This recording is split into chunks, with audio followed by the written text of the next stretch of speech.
ମୋ ନାଁ ସତ୍ୟନାରାୟଣ ସାମନ୍ତ। ମୋ ଘର କିଆପଲା ପଞ୍ଚାୟତ ଅନ୍ତର୍ଗତ ନରଣପୁର ଗ୍ରାମରେ। जनगणना आमर प्रत्येक 10 वर्ष थे हवा कथा। दीर्घ माने आपनकर 2011 मसीह जो जनगणना होता परठ आज पर्यंत हो ना जनगणना। जो समय हवा कथा से कोविड रो जो भयंकर परिस्थिति सृष्टि होता कोविड कोरोना जो से घुंची जाइए। 2027 जनगणना आरंभ होती। ये जनगणनार शुभारंभ आज उत्कल दिवस रे ही करागला एवं बांकी सब डिविजन जनगणना को आरंभ करने मोर बड़ सौभाग्य जे आमर सेंसस डिपार्टमेंट कहतु प्रशासनिक क्षेत्र में हूँ सेटा मो पाखु आरंभ हो से काली राति 9टा साढ़े 9टा बेले तहसीलदार महोदय मते फोन करके अवगत कराइले। से अनुसार मु मोर प्रस्तुति ये अपेक्षा कली। जनगणना टीम आसिले से एडिशनल तहसीलदार बांकी सी भी आसचंती। से 34टी प्रश्न से रखिले एवं जहाँ से आम जानिलु जे 2टी फेज रे जनगणना हब। प्रथम फेज रे जो जनगणनाटा से जो प्रश्न गुड़िक 34टी प्रश्न रही भितर निजर परिचय, पारिवारिक संख्या, निजर घर द्वार, इलेक्ट्रिक अच्छी ना नहीं, गैस अच्छी ना नहीं, कि प्रकार घर सीटा पक्का घर कि चाल घर कि इत्यादि ये सब जिनस प्रश्न थिला। जो गोटा कि 34टी प्रश्न निजर गाड़ी मोटर अच्छी ना नहीं, अनेक जिनस ये 34टी प्रश्न रही से कार्यक्रम चलो ही जो थे कि मुझे निवेदन करी समस्त को सहयोग दिंतु। सरकार जो ऑफिसर मैंने आपण मान पाखे आसी पहुँचा जनगणना करेबे सठिक भाव उत्तर दिंतु, सठिक भाव डाटा दिंतु, पारिवारिक डाटा निजस्व डाटा जहाँ भी अच्छी तो सठिक भाव दिंतु। हेले गोटे सर्भे आमर जोटा करा जाए से बहु किसी आम तथ्य पाइपर एवं आगू जो जनमंगलकारी योजना गुड़िक सरकार भिन्न भिन्न समय आसूची से गुड़िक सठिक भाव लोकों पाखे पहुँची पार।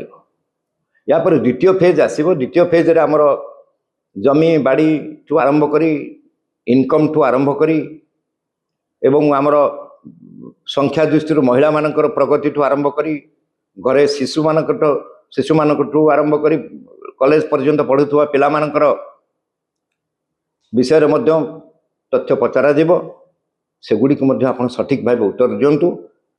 यही जनगणना सरकार को बहुत सहयोग हम। ये जो योजना गुड़िक हम आम मानक से गुड़िक सठिक भाव पहुँची पार एवं धीरे धीरे गोटे दुर्नीति मुक्त वातावरण सृष्टि हम प्रशासनिक क्षेत्र में, शासन क्षेत्र में एवं जनसाधारण मध्य। जनगणनार बहुत आवश्यकता थिला। जदिव डेरी होईची किंतु जनगणना माध्यम ही आम जापर आम ग्राम को जापर, आम राज्य को भी जापर, आम देश को भी जापर। ये तो ये टीवी मोबाइल जुग तेणु आपण मैंने सबू खबर आपण गाँ खबर भी आपण मैंने जापर। जनगणना परे ये सरकार की प्रकार योजना समस्त करुछंती। अनेक लोग डाटा लुचाउछंती तो सरकार स्कीम रे वंचित हेबे धनिक श्रेणी लोक अछंती संपूर्ण डाटा दे देले कोन स्कीम पाइबेनी सेना कोन करबे। डाटा नुचेबार कौन सी कारण नहीं। देखो डाटा नुचेबार कारण ये ना तार मध्य 2टी धारा। धरतु आपंकर गोटे जमीबाड़ी विषय नहीं कि जदि पचारे सी जदि जमीबाड़ी किणी आज पर्यंत सेटलमेंट है नहला फल जदिओ सी जमीर मालिक किंतु जिते बड़े आपंकर तार धान हो बा फसल इत्यादि से जो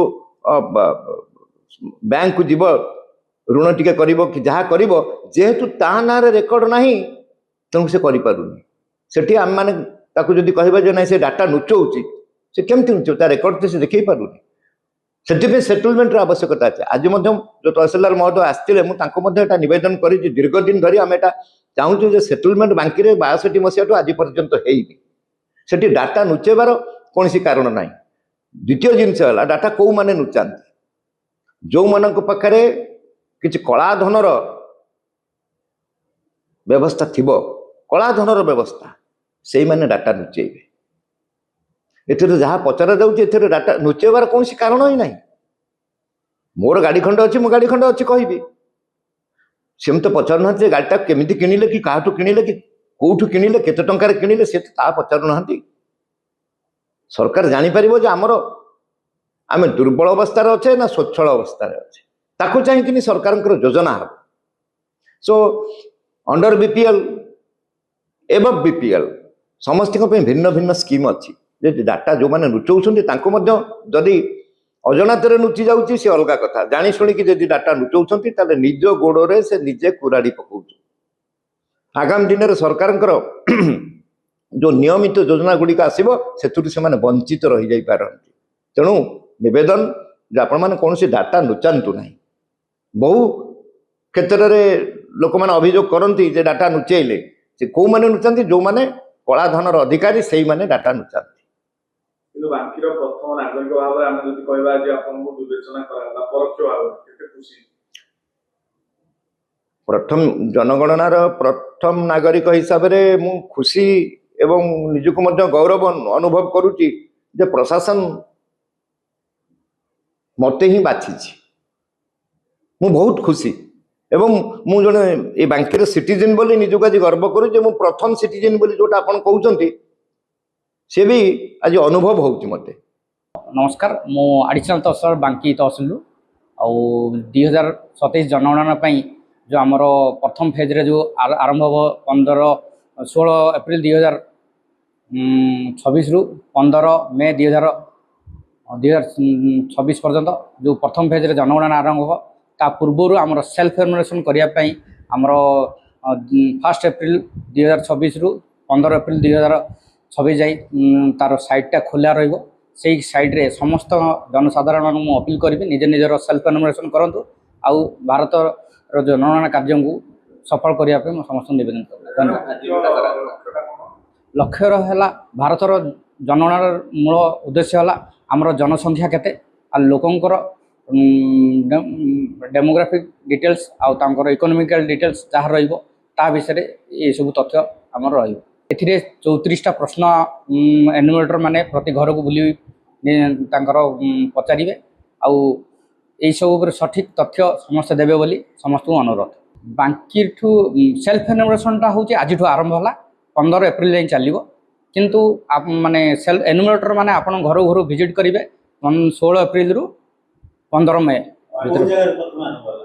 सेल्फ एनुमरेशन आमर प्रथम आरंभ है आमर एक्स चेयरपर्सन सामल सार घर आरंभ सामल सार निजे निजर सत्यनारायण सामल सार आदि प्रथम कर सेल्फ एनुमरेशन आ पूर्व आम यही 15 एप्रिल आम विभिन्न जो आमर बांकी एरिया जो विभिन्न नामी नामी एमिनेंट पर्सन्स अच्छा VVI अच्छा से आम एनकरेज करूँ से निजे निज सेल्फ एनुमरेशन करेंगे जदि किसी सहयोग दरकार आम प्रशासन तरफ आम सहयोग कर निश्चित भाव में समस्त जो मैंने भी अच्छा बांकी नामी नामी लोक समस्त सहयोग कर आशा करमती सहयोग रो द्वारा कि आम प्रशासन ये जो कार्यक्रम रही भारत सरकार ताको आम सक्सेसफुली कंडक्ट कर सेमती ना किंतु सार को जमी आम प्रशासन तरफ मुझे जेहतु ए नुआ कि तो प्रशासन तरफ जहाँ सार समय जो देते मूल्यवान समय से समय भितर आमको फिट है आ सार व्यवहार बहुत भल लगे भी से निजे माने निजर सठिक तथ्य भी देले आ ठीक से पूरण कले आ परवर्ती मसीह जो माने बाकी जो एमिनेंट पर्सन हे से